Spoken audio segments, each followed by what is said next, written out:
আমরা মোবাইলের লোকেশন দেখে যে কোনো অজানা জায়গায় আমরা যেতে পারি, কিন্তু তুমি যদি কারোর লাইভ লোকেশন ট্র্যাক করতে চাও, তো এই লাইভ লোকেশন কী করে তুমি ট্র্যাক করবে, এবং ছোট্ট একটা ট্রিক্সের মধ্যে আমি জানাবো, এবং সমস্ত মোবাইলে কিন্তু এই সেটিংটি রয়েছে। তো অবশ্যই তোমরা ভিডিওটা প্রথম থেকে শেষ পর্যন্ত দেখবে। এবং এই ট্রিক্সটি করতে গেলে যার লাইভ লোকেশন তুমি ট্র্যাক করবে তার মোবাইলটা কিছুক্ষণের জন্য হলেও তোমাকে নিতে হবে।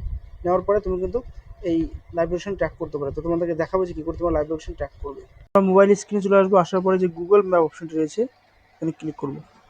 গুগল ম্যাপে ক্লিক করার পরে এই যে উপরে যে অ্যাকাউন্ট রয়েছে, এই উপরে অ্যাকাউন্ট আছে, এখানে ক্লিক করবে।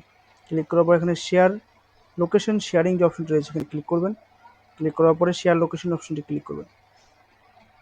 ক্লিক করার পরে এখানে যে share your real time location, তোমরা যদি কেউ 1 ঘন্টার জন্য লোকেশন ট্র্যাক করতে চাও তো এখানে 1 ঘন্টা রাখবে। যদি সবসময় যদি রাখতে চাও তাহলে এখানে ক্লিক করে